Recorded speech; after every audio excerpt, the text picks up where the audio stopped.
বকেয়া স্কলারশিপ মিটিয়ে দেওয়ার দাবিতে আবারও জনজাতি কল্যাণ দপ্তরে দ্বারস্থ হলো উপজাতি ছাত্রছাত্রীরা। উপজাতি কল্যাণ দপ্তরের উদাসীনতায় পরীক্ষার ফি দিতে সমস্যার সম্মুখীন হতে হচ্ছে তাদের। দাবি ছাত্রছাত্রীদের 1 সপ্তাহের মধ্যে বকেয়া স্কলারশিপ মিটিয়ে দেওয়ার আশ্বাস দিলেও আজ 2 সপ্তাহ পেরিয়ে গেলেও কোনো হেলদোল নেই দপ্তরের। অভিযোগ ছাত্রছাত্রীদের ডিসেম্বরের প্রথম সপ্তাহের মধ্যেই তাদের প্রথম সেমিস্টার পরীক্ষার যাবতীয় ফি জমা দেওয়ার জন্য কলেজের পক্ষ থেকে বলা হয়েছে, কিন্তু জনজাতি কল্যাণ দপ্তর তাদের বকেয়া স্কলারশিপ মিটিয়ে না দিলে কিভাবে পরীক্ষার ফি দেবে, এ নিয়ে চিন্তায় ছাত্রছাত্রীরা।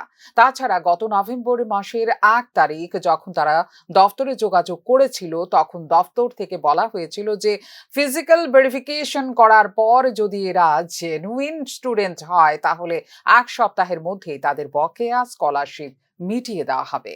কইছে যে director sir joint director sir যে গতবারে আমরা আইছিলাম, এবারে কইছিলাম যে কলেজ জেনুইন ঠিক হইলে আমরা ফিজিক্যাল ভেরিফিকেশন করিয়া আমরা সবটা মানে চেক করি, আমরা যদি জেনুইন হও স্টুডেন্ট তাহলে আমরা তোমার 1 সপ্তাহের ভিতরে টাকা ঢুকামো। তারপরে হেরা আমরা কলেজে গেছিলাম 1 তারিখ নভেম্বরে ওইখান থেকে অফিস থেকে ভেরিফিকেশনের লেগে গেছিলাম অফু দেবনাথ আর আসলো কেশব কর। এখন পর্যন্ত 1 তারিখ গেছিলাম, এখন আজকে কত তারিখ 18 তারিখ। এরা কইছে 1 সপ্তাহের ভিতরে হইব, 1 সপ্তাহ তো অনেক হয়ে গেছে, এখন 3 সপ্তাহ হইব, এখন পর্যন্ত কিছু টাকার ব্যবস্থা হয়েছে না স্কলারশিপে। তাহলে আমরা অনেক কলেজের থেকে প্রেসার দিতেছে তোমরা যে ডিসেম্বরের ফার্স্ট উইক থেকে ভিতরে আমরা কলেজের ফিসটা ক্লিয়ার করো।